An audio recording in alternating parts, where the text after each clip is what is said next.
తెలుగు పద్యం, తెలుగు తేజం.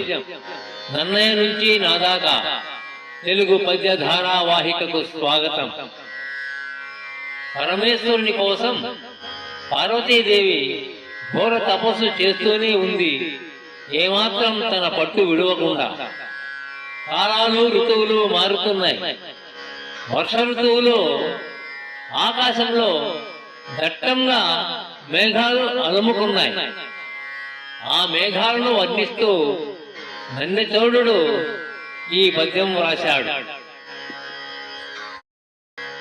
పరమ స్నేహము హృత్సరోరుహమునం పాత్రంబుగావించి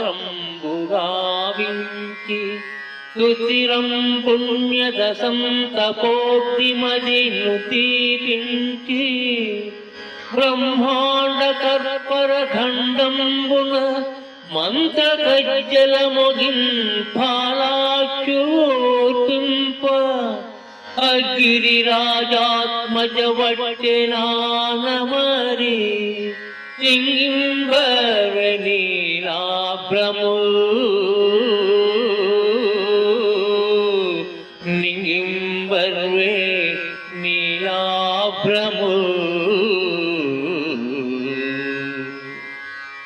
పార్వతీదేవి తన హృదయాన్ని పాత్రగా చేసి అందులో పుణ్యము అనే వత్తిని ఉంచి తన తపోగ్నితో వెలిగించి బ్రహ్మాండమనే కుండ పెంకు మీద ఆ దీపం నుండి వచ్చే పొగతో ఆరాధ్యుని పొందడానికి మంత్రపు కాటుకను పెట్టుకుంటోందా అన్నట్లు ఆకాశంలో నల్లటి మేఘాలు వ్యాపించాయి. శిశిర ఋతువులో పార్వతీదేవి యొక్క తపస్సు ఎలా ఉన్నదంటే,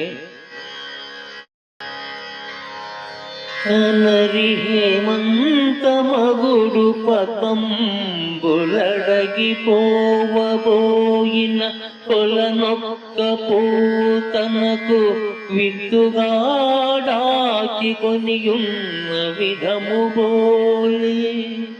తనరి హేమంతమగుడు పద్మంబులడగిపోవబోయిన కొలనొక్క పూతనకు విద్దుగా దాచికొనియున్న విధము పోలే.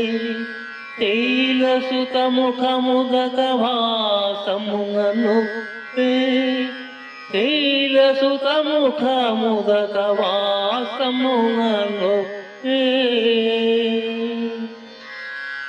శిశిర ఋతువు వచ్చింది. మెడలోతున ఉన్న నీళ్లలో నిలబడి నీలతనయ తపస్సు చేస్తున్నది. అప్పుడు ఆమె ముఖం హేమంతములో తనలో ఉన్న పద్మాలన్నీ నశించిపోగా ఒక్క పువ్వును మాత్రం ఆ కొలను విత్తనంగా దాచుకుందా అన్నట్టుగా ఉన్నది. మండుటెండలో పార్వతీదేవి తపస్సు. పరితాపోగ్ర నిదాధ వేళ శిలపై పంచాగ్ని మధ్యం గుణం. పరితాపోగ్ర నిదాధ వేళ శిలపై పంచాగ్ని మధ్యం గుణం. పరమధ్యాన సమేతయే నిలచి విభ్రాజిల్లె విద్యుత్ పశ్చరణాలంకృత శైలనందన కనక్ సంధ్యారుణాంభోధరోత్కర మధ్య స్థితకాంత కాంతియుత శీత జ్యోతి లేఖాకృతి.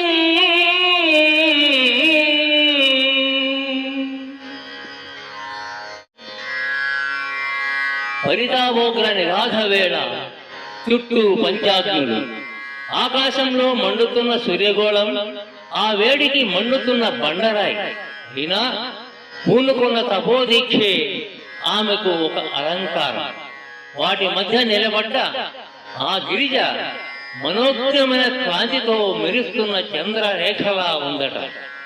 మంచుకొండ అయిన హిమవంతుని కూతురు, లోకాలకి చల్లగా తోడబోయే తల్లి. మరి ఆమె చల్లని చంద్రలేఖలా మెరుస్తుందనడంలో అతిశయోక్తి ఏముంది?